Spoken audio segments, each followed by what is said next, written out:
We have a very special guest in studio today. She is the owner of Lewis and Oak Homes, the great and powerful Gina Lewis. Welcome to the show. Welcome. Thanks for joining us. Thanks, guys. Thanks. Thanks for coming on. You have a cool little area in here. I literally dressed flamboyant for the room because I saw the room last week and I was like, I got to match it. Yeah, got to match the the vibe. purple behind. Yeah, you guys are in dark, dreary fall colors, which would probably be best suiting for a designer, but I just went crazy. No, I like a little it. bit. Yeah, this is my favorite top. So There you go. Well, I'm glad we got the favorite top. Yeah, we get that. Yeah. it's good. Forgot about it. It was like in the back of the closet, but Perfect time to bring it out. yes, exactly. Yeah, so you design homes, or you're an interior designer by trade. Like, how did you get into this? I do. I am. Yes, sir. Okay, so my business actually started organically during COVID. It started as we used to flip houses. We still do. The only thing we were doing at the time was flipping houses. And this particular property, I got this harebrained idea during COVID to turn into an Airbnb. So whatever year that was, I was like, man, this is either going to sink or swim really well. And it actually wound up swimming really well. We opened 3 or 4 more, like they're all local. And as I was putting those projects online, like Facebook, I don't even know if I had an Instagram at the time, people were reaching out for like design advice. Oh my gosh, well, what about this on my bathroom? What do you think? What do you think? And then at that point I was like, oh, maybe I should monetize this. I do not have a degree in design. So it just came all from talent. And I did monetize it, learned as I went. So it's morphed into interiors. Now I do mostly residential, some commercial, interior, exterior. Now I'm a general contractor, female GC. I know what I'm doing, even though I'm a girl. And yeah, so it's more for full service now than ever, but I love it. Still love it very much. That's awesome. Wow. Yeah. Very Love cool. what I do. I'm lucky. Yeah. So, how many Airbnbs do you have? Do you still have the Airbnbs? I do. I had to liquidate one last year because I needed to free up the cash, but we have 3. Just 3, just local ones. Yeah. Nice. They all in St. Louis, St. Charles? They're all in St. Charles County. Okay. Single family residence we own. So it's like, people are like, who comes to St. Charles County? Well, everybody, all kinds of stuff. Right. Graduation, funerals, weddings, same thing anyone travels for. And you do the short-term stays there? Mhm. Okay. Yes. Yeah. I've got a couple, but I do I go for the midterms, like where you're looking for like the traveling nurses, insurance people. Like yeah, that. I did that for a while on one of them, and it did work out pretty well, but I like the short term one. I like having a really close eye on my property, and I tend to like overdo it in the cuteness. Yeah. Well, then you'll get the higher. So- you can get a higher dollar for that for sure. Like, yeah, right. Like mine are like they're just nice homes with decent furniture. It's not Sure. like top of the line stuff. Yeah. And yeah, I mean, as far as design goes, it's it's pretty basic. Like as far as like one of them was actually my wife and I's old house, and we just basically like kept all the furniture there, and we just we're like, well, let's just move to the new house and buy all new furniture. Yeah. And so it's pretty much just set out. I actually was in there this morning changing out some light bulbs and stuff. Dude, that little stuff. Light bulbs and what else did I do? Smoke detector. She's Tightening like, the toilet seat and the door handles. What's up with that? I know, they always get loose. Why? I don't know. Yeah, like, what are people doing on the I toilet don't that they get so wobbly? I know. But yeah, it's a full-time thing. I mean, it takes. It does. Like a constant Every thing little to do. house is its own business, to be honest with you. And I have girls that help me manage those. There's no way I could do that on my own with the design load I have. So, yeah. Wow. Yeah, that's awesome. A lot. How many projects do you have going on right now? Oh man. Whew. So the last month has just been a flood and influx of and all over the place, which I love. Like I love different projects, from small GCs, to like whole GC, like full house refresh, like, oh, come into my house and make it less drab. Right. So that could be all kinds of stuff. I have a few of those right now. I have a bathroom in tow. We're actually flipping a house and we are on the very, very end of that. Thank goodness. And then it's going great. It looks amazing. Timeline's good. But, and then what else do I have going on? Just a lot of proposals in the works. So just for furnishing too. So I decorate and furnish. That's actually probably what I like the most out in Innsbruck Resort. I have a few of those. So Nice. Why do you like that the best? Profit margins. Scope is easier. You're not tearing out walls. You're not managing 7 subs. You know, it's me, myself, and then the girl I have to install the furniture and stuff. It's just an easier scope for what I do. You know what I mean? For the profit. Sure. I get it. Yeah, for sure. Less headaches. Yeah. Totally. Yeah, that's why. Yeah. Well, honestly, I'm surprised you don't see more women GCs. I mean, in our business, I mean, real estate is dominated by women. I'll be honest, they're better at multitasking than men are. That's what I just put on my social media. Right. Like, yeah. It's almost like, why not? Why, like, that would be like a perfect field for you're managing and running around and dealing with all these people, you know.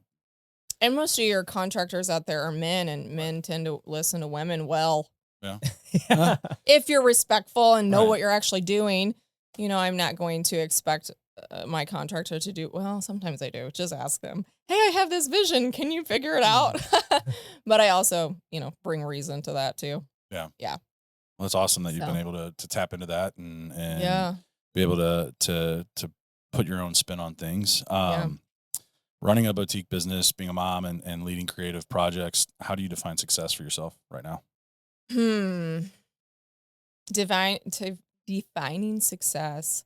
I don't know. I mean, I think just every day I literally leave it all on the table and go to the buzzer. Okay.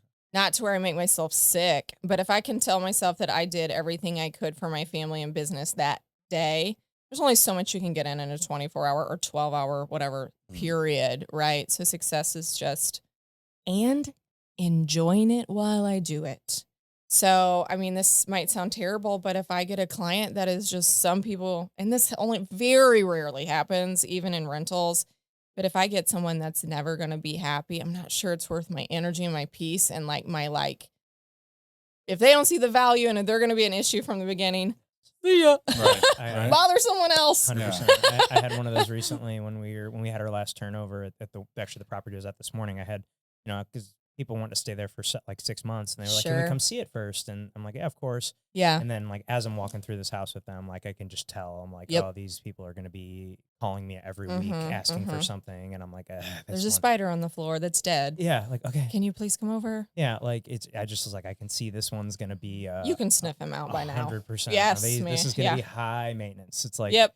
You know, I mean, the best tenants are the ones you never hear from. You know? I mean, I can handle high maintenance. I tend to have very high expectations for my design projects. So I work with all kinds of there's nobody going to be probably more meticulous than me. Yeah. So I can tolerate a lot, but you know, sometimes I've had 2 people in 6 years that I had to be like, we're not a good fit. I'm struggling to meet your expectations. Let's just part ways. Yeah, right. Yeah, I get it. So, totally.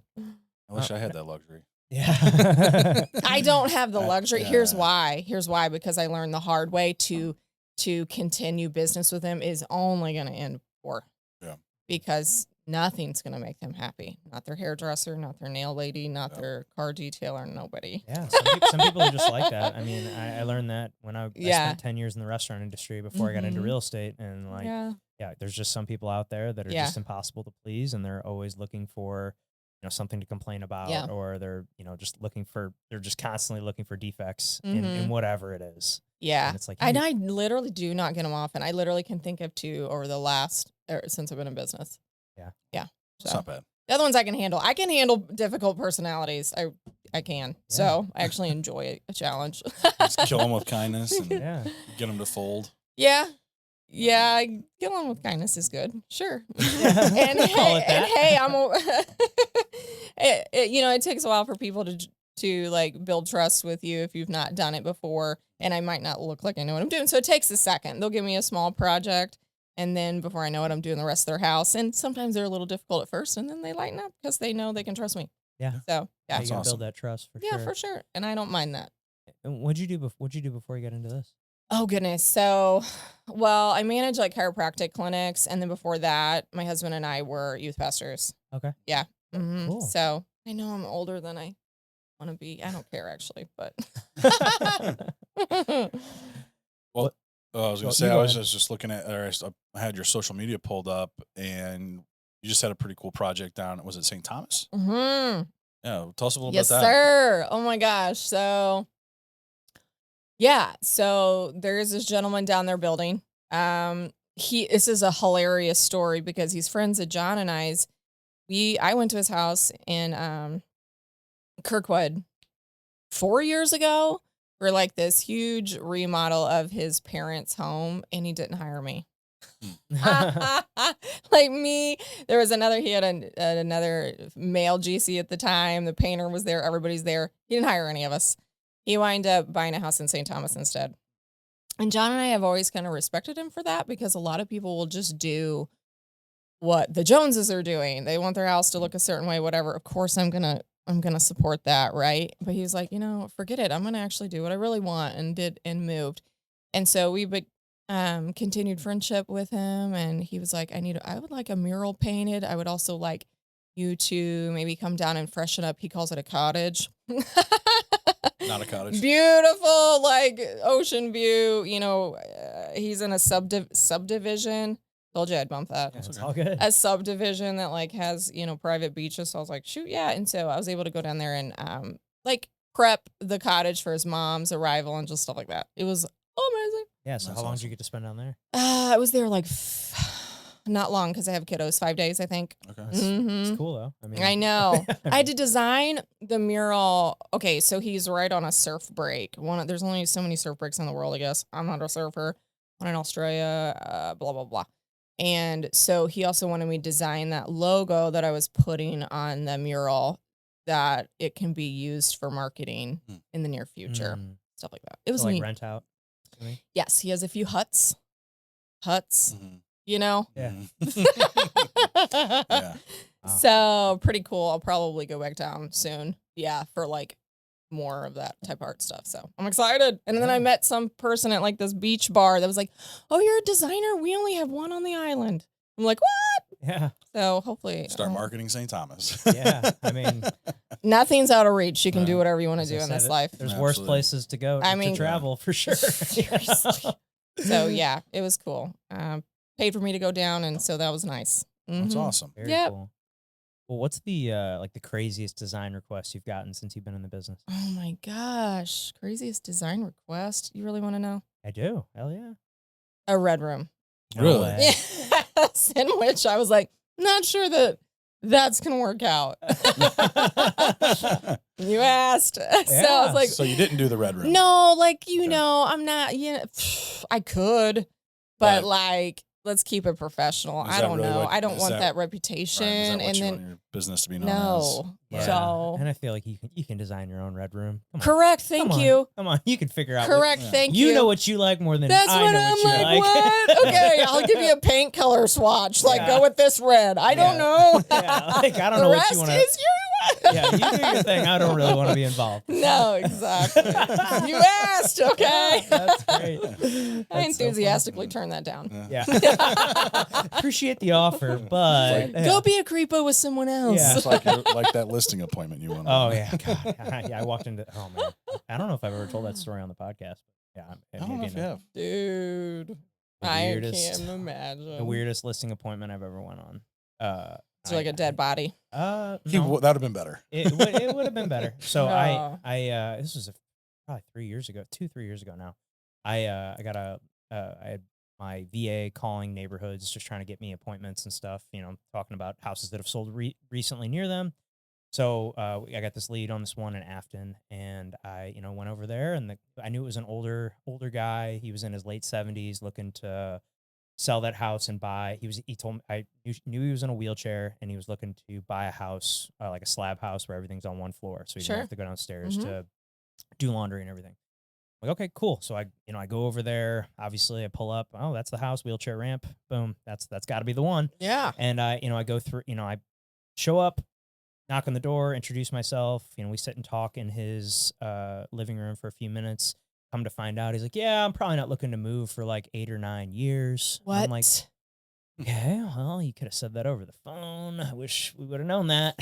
Yeah, but then I would get instantly mad. You just waste my time, sir. Yeah, but I was like, all right, no to VA. Oh yeah, it was a VO. Okay, a VA. Okay, ask the seriously. Yeah. Right. How long? Yeah, but anyway, so I'm like, okay, well, I ask all the questions, figure out what he's wanting, and we just kind of go through everything. And I'm like, well, while I'm here, you mind if I look around, you kind of show me the house, and so I know what I'm getting into years down the road when I come back. Even to help though you it's sell going it. to change, For probably. Sure. But I'm just like, and I'm also just curious. I like to walk through and see people's houses. Sure. But the house quite frankly, was a mess. He's in a wheelchair, old carpet. I mean, he's black tracks from him rolling his wheelchair around. And it was, just a mess everywhere. Dishes literally like 4 feet high piled on the counters. In the bathtubs, probably. Yeah, And I go back, it's typical little 3-bedroom, 2-bath. I walk back to the hallway where all the bedrooms are, open up the first one. It's kind of set up as an office. I mean, it's just a mess. I can barely even see the floor. I go into the other room. It's clearly his bedroom. That one's a mess too. Bathroom's, just filthy. Then I go into the last bedroom. And the last bedroom is, and keep in mind, this is a 79-year-old man, above the knee amputee in a wheelchair. I feel like we need a drum roll. Yeah. And so I walk into this room, and first thing I notice is he's got a like legitimate squat rack in there, but he's got like all these like straps and like handcuffs and stuff hanging from this thing. And so I noticed that. And then I look at the floor, and there's just like old DVDs of like porn and stuff, like all scattered all over the floor. This is prompting a story. Yeah. And I looked to the left. There's a one of those like I think you call them stockades, where, like in the like medieval times where you put like your head and your wrist through. So like, like one of these things. And then I look into the other corner. There's like one of these like chairs with like the straps and like this like weird thing. Yeah. And then I look up on the wall. He's got like a bunch of dildos just like hanging on the walls. And I'm like, what have I walked into? Did I bring my mace? Yes. And I'm like, oh my God. Okay. Or is that a girl thought? I think that's what a girl thinks. Yeah. And I'm just like, oh, this is not what I expected from this guy. Yeah, no doubt. It's not what I would have expected. So I'm like, okay, well, I continue to walk around, and I'm like, well, I guess I got to go see the basement.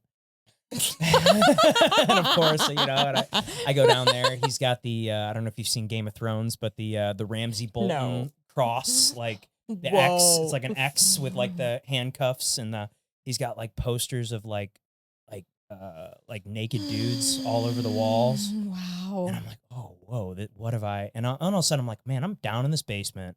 Like, this is really creepy. Like I'm like, how many weapons are in this house? And I'm thinking, that's what I would want. I'm like listening. I'm like, okay, like if I hear that wheelchair rolling toward this door, I am sprinting up the steps, But anyway, that was about it. The basement was weird. That room was weird. And then from there, I just walked upstairs, and I was like, all right, well, we'll be in touch. Yeah. I'll see you later. No, we won't. Yeah, that was the last time I talked to him. But that was probably the weirdest listing appointment I've ever been on. Oh, that story one-ups mine, but yeah.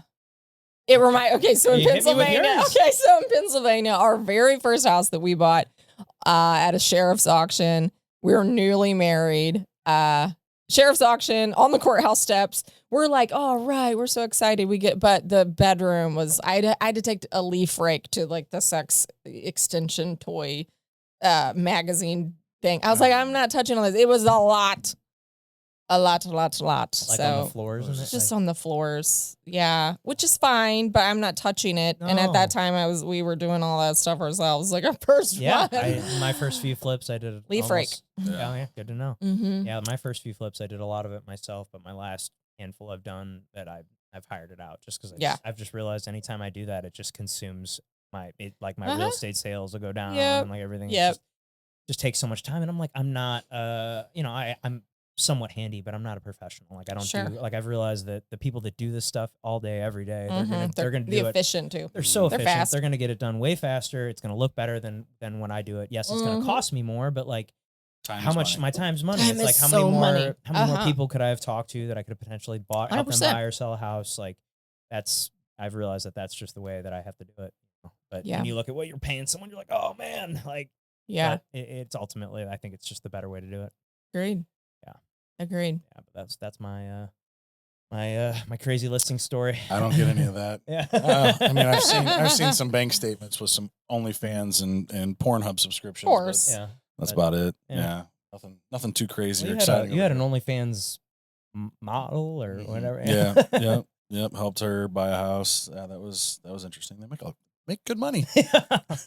Some do, I've heard. Yeah. Yeah, they call themselves social media influencers on their tax returns, and Yeah. There you go. They make damn good money. No judgment here. It's one way to do it. That's one. However you want to make money. Good for you. Good for you. But on the questionnaire, you mentioned daily principles and disciplines that you live by. Yeah. Which one has fundamentally reshaped your life the most? It probably depends on where I'm at growth wise, right? Because I don't have one that served me when I was in my 20s and another one here when I'm almost 40. So, I think daily habits are huge. So, what are some of your daily habits? Yeah, here we go. The one that has shaped me since my 20s is just like gym time, moving my body, consistently. And am I 7 days a week? No, because I probably not good for my personal body. But yeah, consistency. I think I've been a gym rat for 13 years. So that, and then recently, I'd say the last year or two is just a phrase, what you focus on expands. So whether that is something negative in a relationship that you carry, or principles in your business, that's what it is. If it's negative and you're focusing on it, that negativity is going to literally grow. If it's something positive and you shift your mindset to that, it's going to grow. It's just how the brain works. You're creating your own reality. Yeah, really. It's like the, what do you call it? Can I think of it? Never mind. I hate when I do that, and that's the story of my life, my mom brain. Yeah. Well, it's funny, too, because the guy that we had on yesterday, he's studying psychology. We were talking about a lot of the same stuff. Oh, yeah. So, yeah. And I don't even really, I guess I do study it. I'm just pretty obsessed with it. I got a yoga certification 7 years ago, and that, like, totally opened my eyes to, like, the power of the psyche and, like, the energy. I'm not, like, one of those crazy energy people. Not really into crystals. But, like, I mean, crystals are pretty, but, like, like, I'm not, whatever. No, I'll make fun of crystals all day. But, like, I think just the power that our brain has and our reality, whatever you're thinking and, like, manifesting here, that is the reality you're living in daily. Yes, I was looking for the word so whatever, like, I couldn't think of it. Yeah. Whatever beliefs you have about yourself, whatever thoughts that you let in and dwell on, like, that's your reality, and your life will be a result of that. Yeah. Yeah. I learned that from a young age. I got a book that I read every year. I've read it, and he's heard me talk about it. It's a baseball book. It's called The Mental Game of Baseball. So baseball is a huge mental sport.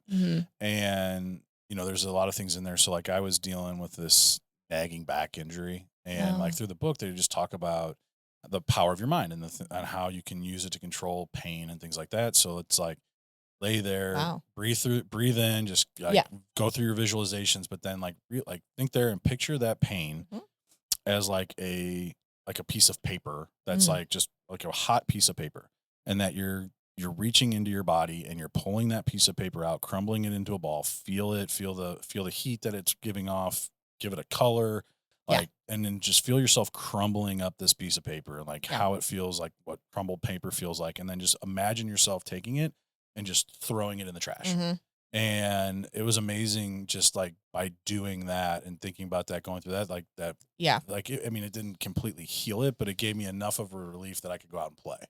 I know, it's crazy. It's nuts. It gives you traction too, because in my mind, I do the visualization in a different way. Mine is like, yes, giving the thought, feeling, belief, attention, kind of putting it on its own island, giving it, give it a color, all those things that you're talking about, and then releasing it out through the crown of my head and like my hands and my feet.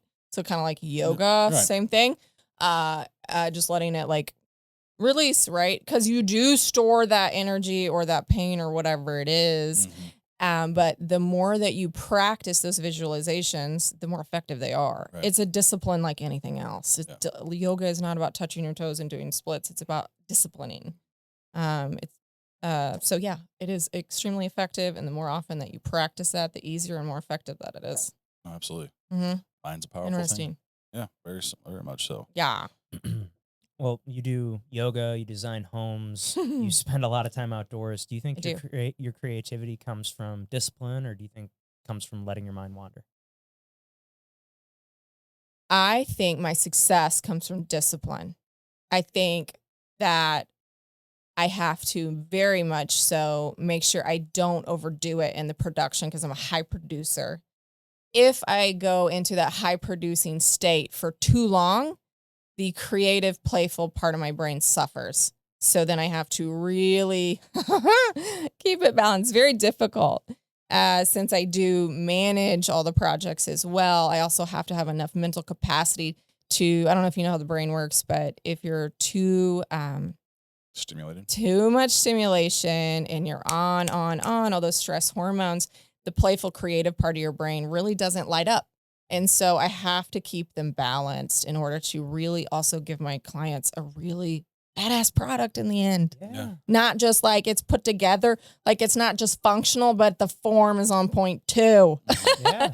So I love it both. It's just I have to make sure I take care of my stress and all that good stuff so I can still produce something cool. Well, the gym helps with that for sure. Oh, for sure. It does. Yoga does. Outdoors do. Little weed sometimes. Yeah. I'm right there with you. I figured. Yeah. Give me a gummy. Yeah. All the things, deep breathing. There's also sunshine. Yeah. Trips to St. Thomas. Yeah. All of that stuff. Yeah. Well, you mentioned you bought the first house in Pennsylvania. Is that where you're from? No, I'm from Southeast Missouri, Poplar Bluff area. Okay. We moved up to Pennsylvania. That was my husband's first youth pastor job up there. Okay. And you're broke right out of college as a new youth pastor. And we're like, where are we going to buy a house? And we found one at an auction. So we were like, shoot, we can do this. Let's remodel this sucker.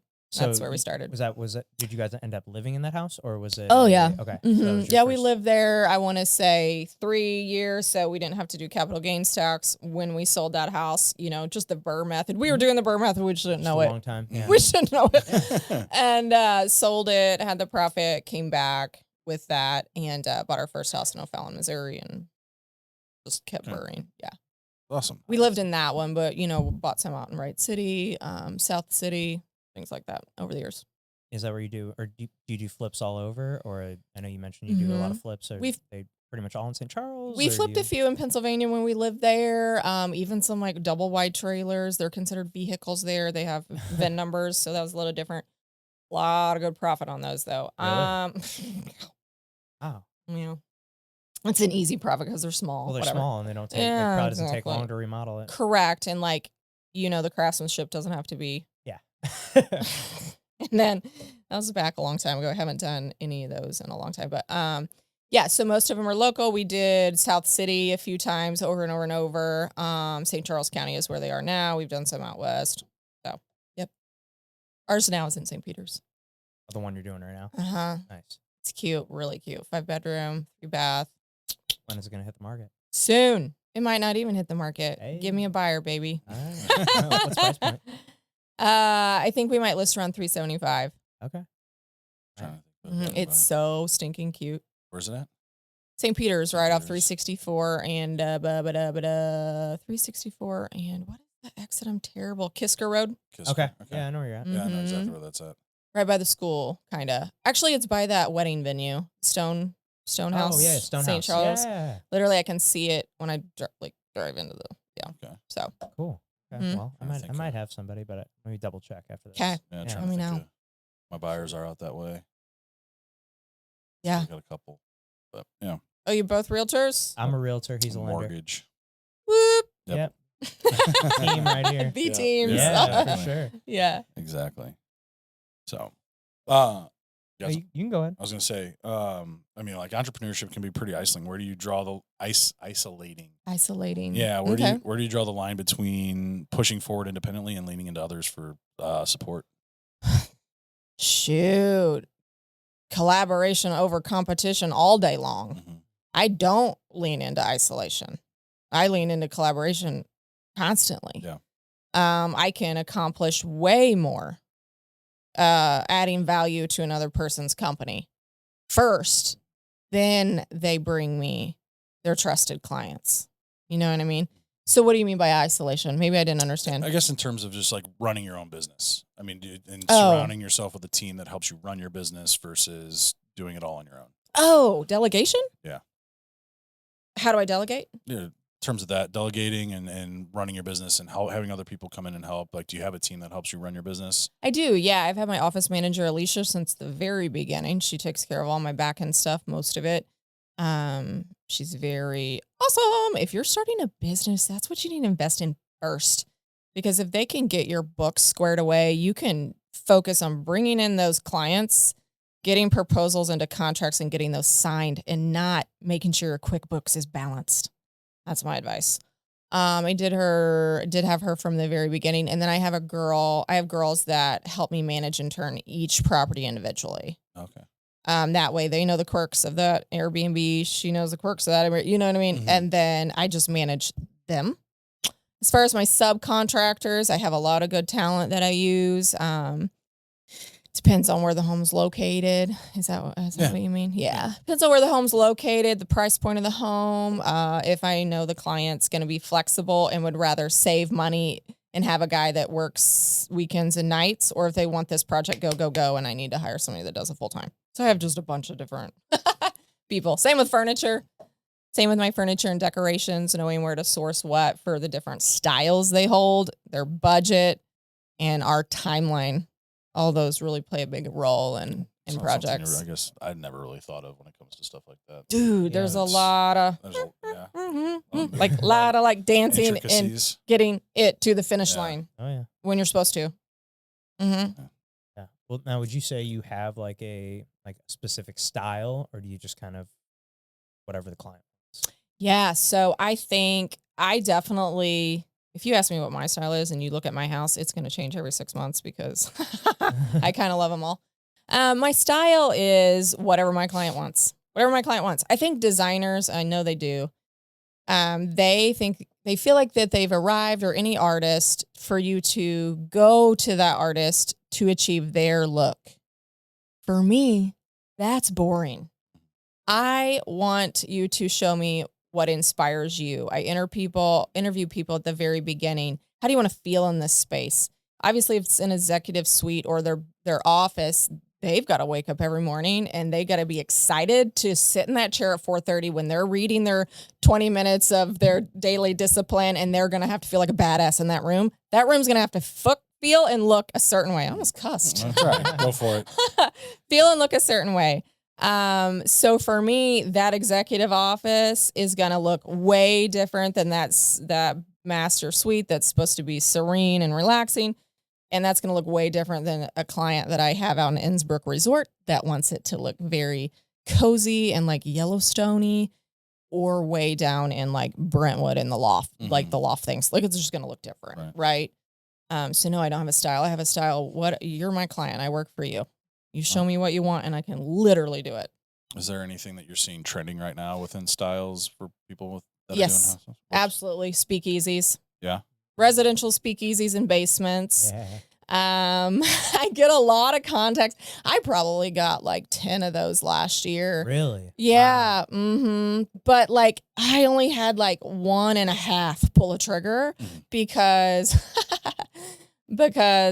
I think there's more to it than they think, like, sure. Like what? It's not just throwing up a bar and to do or it's a little more like, ballsy than they anticipate. Like, a true speakeasy is very dark, very rich, heavy textures, leather, marble, velvet, super dark walls, moody, you know what I mean?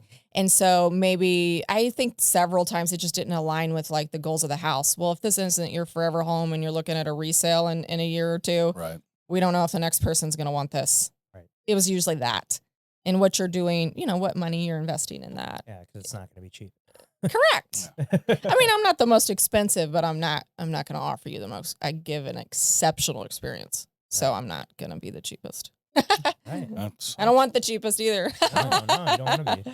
Yeah. Not at all. That's what I tell people when they call in. I go, listen, I'm never gonna have the highest, or I'm never gonna have the highest rates. I'm never gonna have the lowest rates, but I can guarantee you that the service that you're gonna get is gonna be top notch. Correct. So, yep.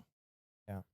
Well, was there a moment with Lewis and Oak where where you're like, wow, this is like not a hobby anymore? Like, this is a full on business? Like, because how did it really start?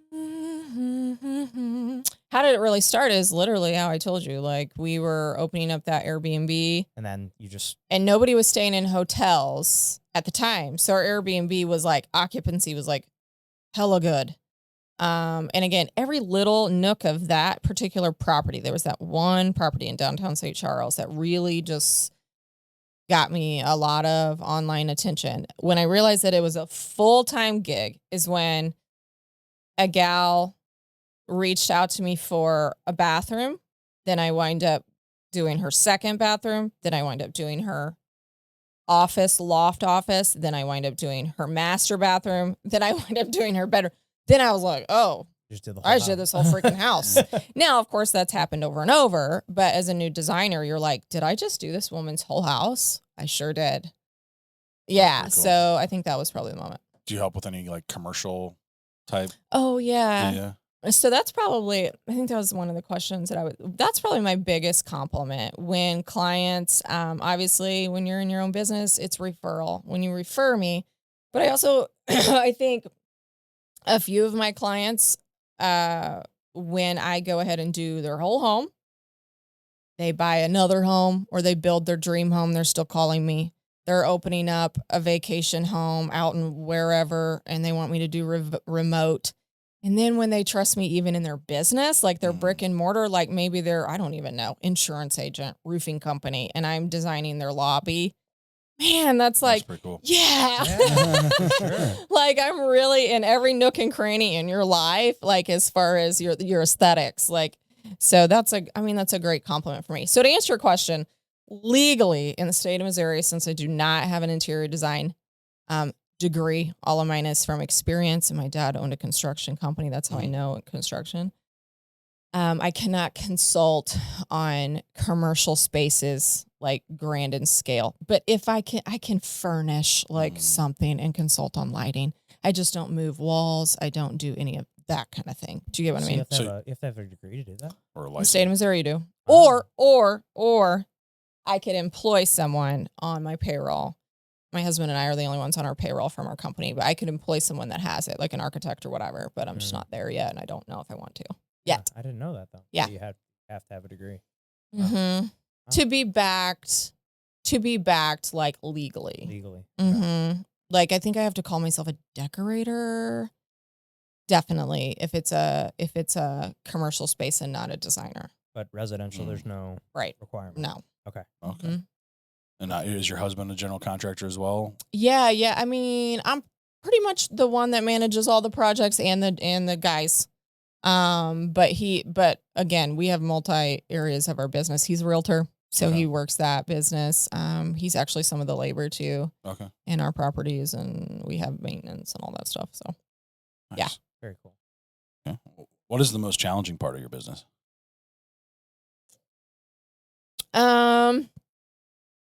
I think probably the most challenge of any entrepreneur. When you don't feel like going to work, you don't get sick days. When you're not really like trumping up all of your own business, say there's slow seasons. Right now I'm flooded, but there are slow seasons. Nobody wants to rip their house apart right before the holidays. Right. Okay. Nobody wants to, it's always July. It's always like this, like people are on vacation. I don't think they're. So I think that'd be a good time to do it. You're not in the house. I know, but the kids are home. Oh, gotcha. I think the kids are home and they're like, no way. But it is that people are like, man, you're so lucky you get to work for yourself and pick your own schedule and blah, blah, blah. I'm like, okay, yeah, I'm lucky. But every day is a grind. I don't have an employer expecting me to show up at 8. I am the employer that expects and makes myself show up at 5 a.m. I don't have somebody that's like, here's your list of to-dos and here's your paycheck at the end. And even if you kind of half-ass it this week, you still get paid. You know, that's not a luxury I have. So as any entrepreneur, I think that's the most challenging is to constantly, we 100% of our income is self-employed. Yeah. I don't have a spouse that works a 9 to 5. We both are in it. So just, that's it right there. Being on the push, the grind, the grit. You're on 100%. Every day. Yeah. It is definitely tough. Yeah. Every day's a Monday. Every day's Monday. Yeah, no days off, really. I mean, even taking vacations, it's like that's how I always feel like anytime I go on a vacation, that's when I get busy.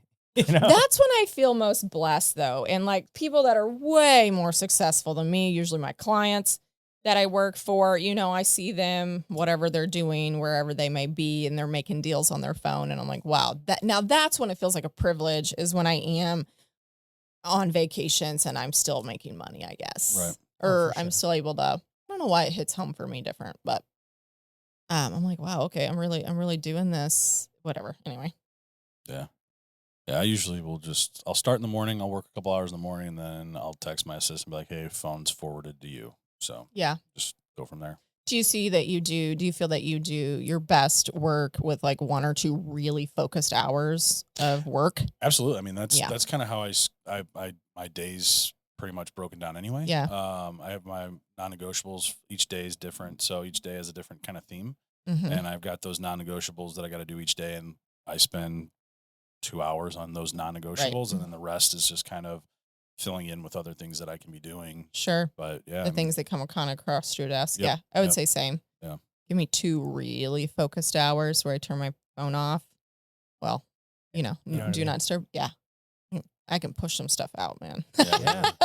I need to do the same thing. Yeah. Well, because we were on another podcast and the guy asked, he's like, what's something that if someone were to follow you around for 24 hours, what would they be surprised about your business? Like probably how little I actually work, but how much I get done in a day. Just because I've got so many other things that I've got going on. Yeah, that you're juggling. Yeah, single dad, 2 kids, running them around to sports, things like that. Coaching, baseball, meal planning, stuff like that. Well, never ending. Thank God for Fit Flavors because that helps. Oh, you do Fit Flavors? Yeah. I do too.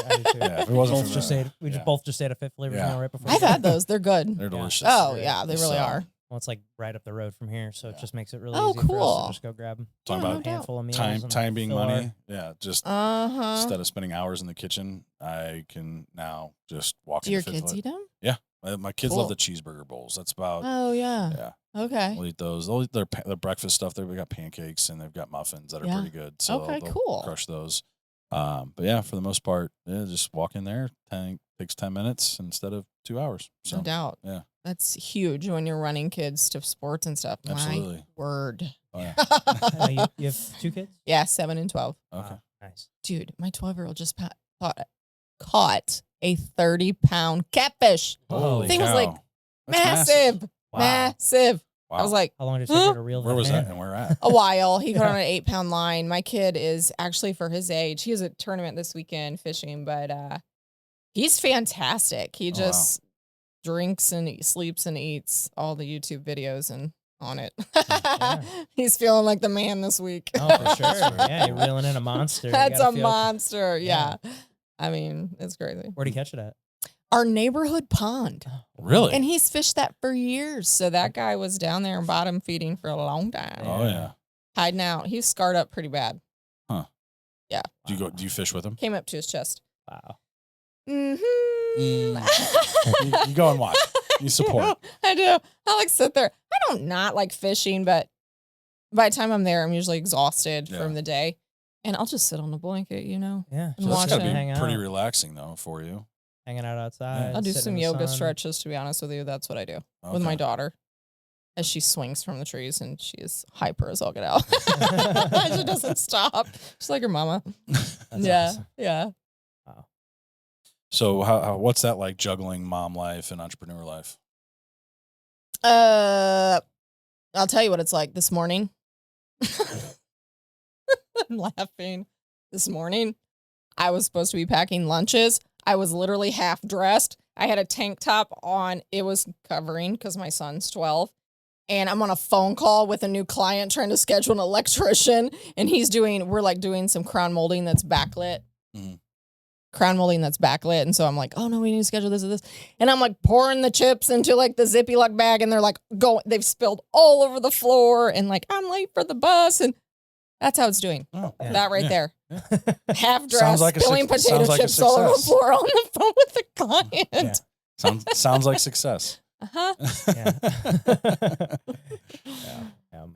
I get it. I have 2 two boys, 1 and 3. So they're younger wow. now. So our youngest just started walking recently, and last night, we poured a bowl of cereal for my older son, and the youngest one just runs over, grabs the bowl of cereal, and just like starts running away with it, like just everywhere. It was just milk and Cheerios, all over the house. Yeah, it was the daily occurrence when you have young kids. You just never know what they're gonna do. Honestly, just at that age, just put them in the floor and just like throw goldfish at them. Yeah, and they'll be fine. Yeah. Really, honestly, it's like a dog. Just here's your treat. Seriously, just sit. That's what I'm saying. My youngest, I mean, he's only got a couple words down, but eat is one of them. Eat. That's hilarious. So it's like if you say the word eat around him, he's like, that's eat, the first. Eat. Like that's the first. I've never heard a kid eat. Like that's funny. Yeah, and he looks like he eats. Trust me, he's a little chunk. That's awesome. Yeah, I'd say my dad fail is I don't think my kids have been on time to school yet this year when they've been with me. This is a dad fail. No, I'm joking. They're usually about 5 minutes late. Doesn't matter what time we wake up. We could be up at 6:30. We could be up at 8. It doesn't matter. They will be somehow figure out a way. Usually, if get going, and it always tends to happen. I'm like, dude, stop eating with the shirt on. Just take your shirt off, eat breakfast. They will have shit all over them. Yeah, I let them go like that. I'm like, whatever. They're 6 and 7, and I'm just like, from now on, no shirts when you're eating breakfast. Yeah. And it's just, are they boys? Yeah, 2 boys. Got you. Yeah. And so they are just, and they're best friends. They fight all the time with each other, but like, of course they do. Have fun with it. They have fun with it. And so like, they'll just start fighting each other. Yeah. Doesn't matter what, like, hey guys, we're time to leave. You got your shoes on? You guys ready to go? Oh no, not yet. They'll go and they'll race to get their shoes. And then next thing you know, they're fighting over their shoes. Or, like, have you guys brushed your teeth yet? Nope. Oh, Dad, Connor took my toothbrush. Ollie's got my toothpaste. I'm like, share. Basic. Like, it's just like punch it out until you figure it out. I don't know what to tell you. No, that's what I do. I bought them boxing gloves for that very reason. Let them duke it out, but it's usually why we're about. Put them inside one of your shirts. Yeah, they're usually put them both inside one of your shirts and sit them on the couch. It works. Really? Oh yeah, it works. It does. But yeah, so no, they're usually 5, maybe 10 minutes late every morning. Yeah. But I also have like a 20-minute drive to get them to school. So that. Ew. Yeah, that's not great. Yeah. Yeah. My ex-wife just walks out her house and like, all right, see you guys. Oh, but it was the better district or something, so you had to. Pretty much, yeah. Yep. Convenience for them. Well, then all the grace. Yeah. You got this. Yeah. You got this, man. You can get them on time. You can do for the next 17 years, you got this. Almost there. Yeah. You need more of these. 10 more years. For sure. 10 more years. But no, it's all right. That's all right. It's 5 minutes late, whatever. They're not. What are they missing? Uber. Right. Freaking get him an Uber. Yeah. Just Uber him. This is 2025. Maybe when they get to high school. Uber's just like, no, I'm not taking these kids. I'm not taking a 6 and 7-year-old. They'll get in the car. He won't even pull out of the thing yet. I'm like, no, out. Get out. Both of you. Quit fighting with each other in the back seat. They're charging me $500 for damage to the car. I'm like, that too. What did you guys do? Oh man. Kids are great. Gotta love them, right? Oh yeah. Keep us young. Well, St. Louis has a pretty unique vibe and with architecture and everything. Mm-hmm. Do you balance, or how do you balance respecting a home's original character while making it modern and fresh? Oh wow, that depends on where I'm at. You're talking St. Louis specifically. Yeah, I mean that's just what comes to mind with me. Especially I sell houses out.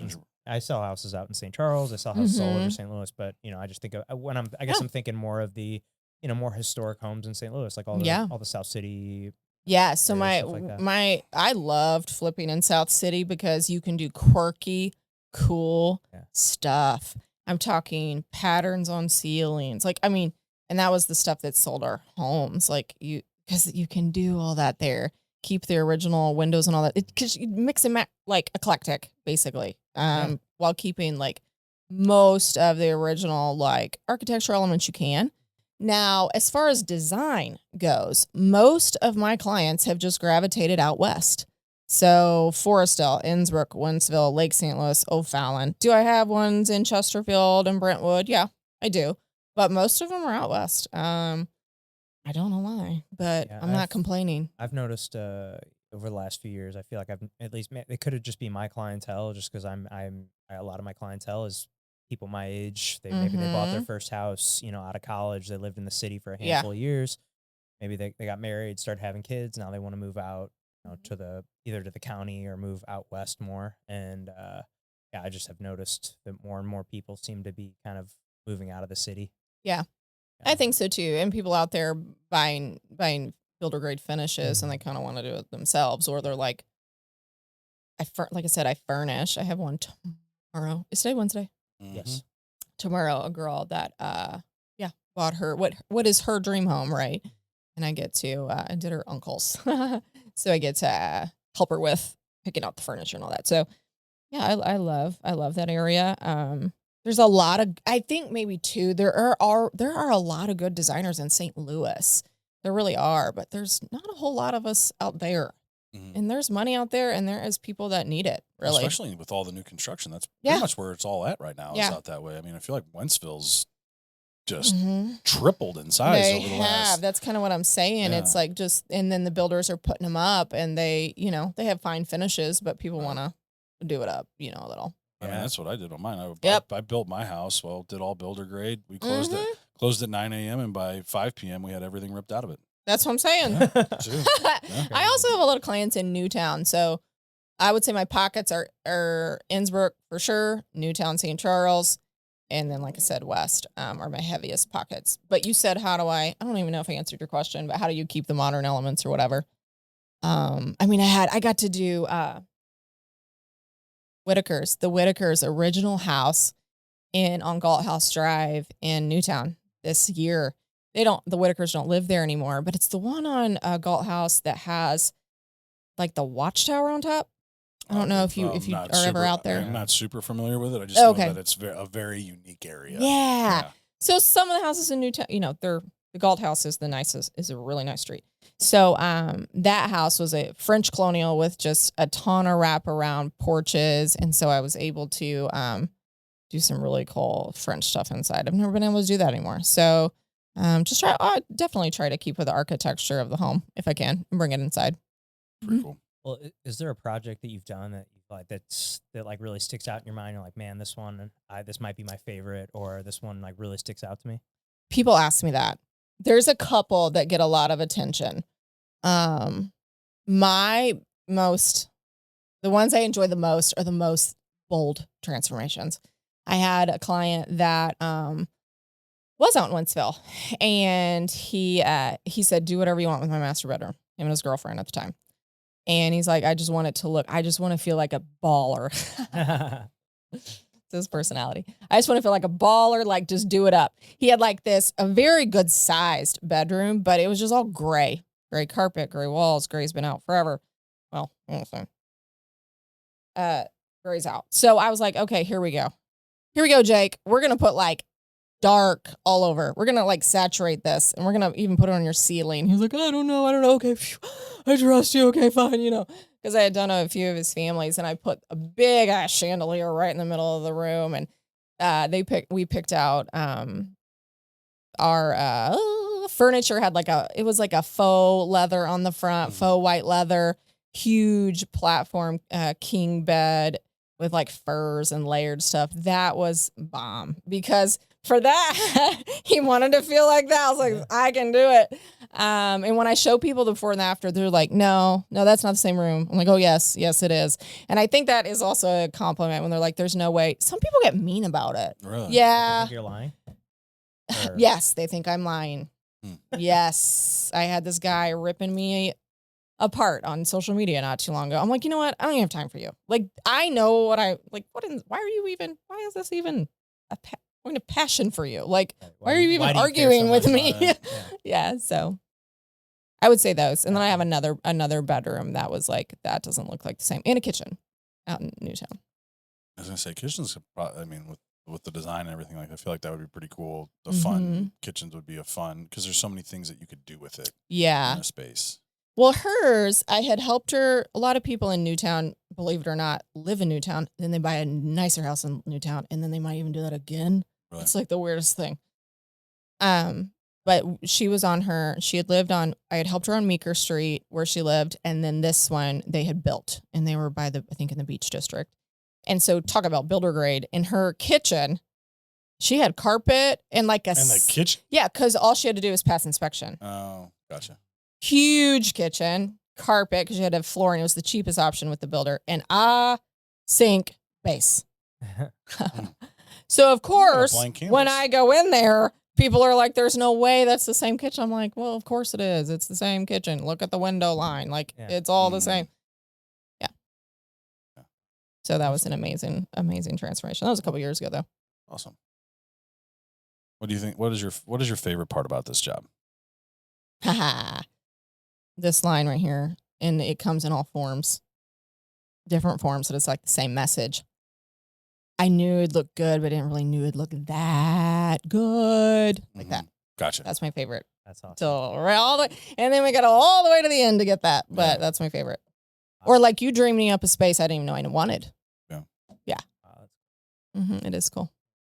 I'm happy you love what you do. I do. It's just I think it's just such an important piece of life is finding.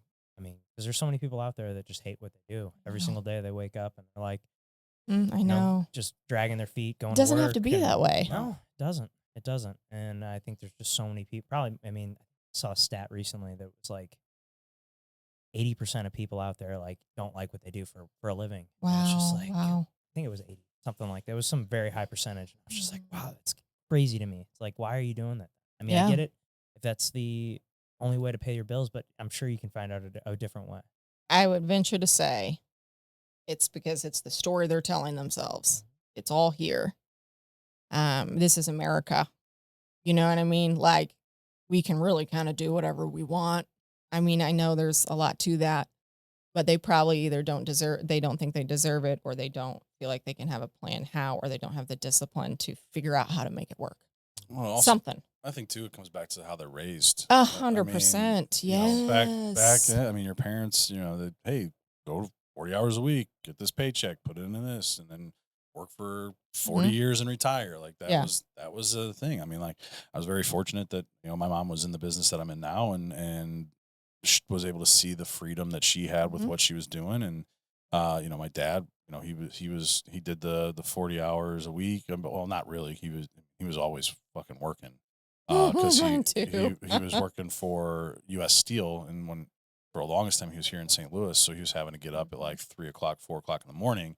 So he could be on these calls and doing the logistics on the East Coast. And then he was working even later because he was having to deal with stuff on the West Coast. So, I saw that from both my parents, and I'm just like, I want to make sure I have that freedom to do what I want to do when I do. And that's the greatest thing I love about what I do is I have the freedom to do whatever I want, wherever I want, whenever I want. Mm-hmm. Yeah. Comes a time though, man. Parents do it or not, generation or not, education is power. Educate yourself and take ownership of your own fucking life because it doesn't last forever. Well, but life is short. Let's look at how schools work. You go to school, you go to elementary school, middle school, all that. They're all teaching the same shit. They're training you. They are grooming. Training you to be a employee. They are. I know. They're not grooming. They're not teaching outside of the box thinking anymore. And that's our job as parents to do that. Like my kid started a little pressure washing business this summer where he pressure washed out trash cans. Wow. That's awesome. Yeah. So like you ask him what he wants to do and he'll tell you. I won't tell you that he wants to work for Bank of America. I can tell you that much. And that's, some people excel in that and they love it. Yeah. So I'm not talking down on that or anything. Oh, yeah, I'm not either. But we need them. We need those people. Absolutely. Yeah, we need it. But we're talking to the people that hate where they're at and feel stuck. Yes. Yeah. Yes. Because there's a lot of them out there. Mm-hmm. Sad, but it's just the reality we live in. But Gina, this has been great having you in here. Is there anything that we get to that you wanted to chat about? Oh, felt very easy. Good combo. Awesome. Thanks. Yeah, it's fun. Yeah, well, we always end the show the same way every time. So before we get you out of here. Yes. Play a little game called the Tombstone Game. Oh boy. What do you want on your tombstone? Here lies Gina. What's it say on your tombstone? What does it say on my tombstone? Mm-hmm. Pepperoni and cheese, I guess. Right. No. Oh man, I have no idea. That's a terrible question for me because I don't know if I can. What's on yours? And maybe I'll get inspired. So well, if I do get married again, hopefully, loyal husband, dependable father, great friend, someone that could always be counted on and needed when reached out to. Okay. Obviously, the mother family thing is a given. Probably somebody that saw beauty in everything and lived life to the fullest and was true to herself. Love that. It's perfect. Perfect. Yeah. Awesome. Well, thanks again, Gina. This has been great. Appreciate you coming on. Thank you to everybody at home that was watching or listening to this episode. If you could, click that subscribe button for us. That would help us out a ton. Pat and I have a goal to get to 500 subscribers on YouTube before the end of 2025. So help us hit that goal. Share this episode with a friend. Hit that like button as well. Comment what you thought below, and we will see you next time.